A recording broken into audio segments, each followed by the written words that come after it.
आत्ताच एक अत्यंत सकाळी सकाळी अत्यंत दुर्दैवी दुःखदायक घटना, क्लेशदायक घटना घडलेली आपल्या समोरच आलेली आहे. राष्ट्रवादी काँग्रेस पक्षाचे प्रमुख, त्याचप्रमाणे आपल्या सर्वांचे नेते, महाराष्ट्रातील एक अत्यंत प्रशासनावर जरब असणारे असे एक व्यक्तिमत्व, एक झंझावती व्यक्तिमत्व अजितदादांच्या रूपाने महाराष्ट्राला लाभलं होतं. आणि काही वेळापूर्वीच या अत्यंत दुःखद घटना घडली. विमान अपघातामध्ये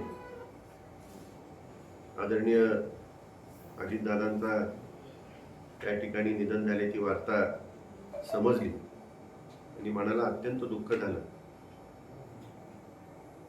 विकास कामं व्हावीत आणि त्याचबरोबर प्रत्येक भागाची प्रगती व्हावी अशा दृष्टिकोनातून सकाळी 6 पासून रात्रीच्या 12 पर्यंत काम करणारे फार कमी नेते असतात आणि त्यापैकी निश्चितच अजितदादा होते.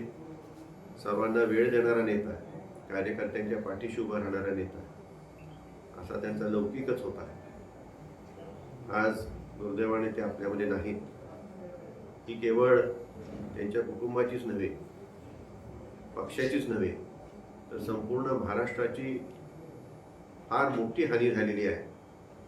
आणि एक असा नेता, तो महाराष्ट्राला दिशा देऊ शकतो, तो महाराष्ट्राला पुढे नेऊ शकतो, असा नेता आपल्यातून हरपलेला आहे. मी मनापासून त्या ठिकाणी अजितदादांना श्रद्धांजली अर्पण करतो.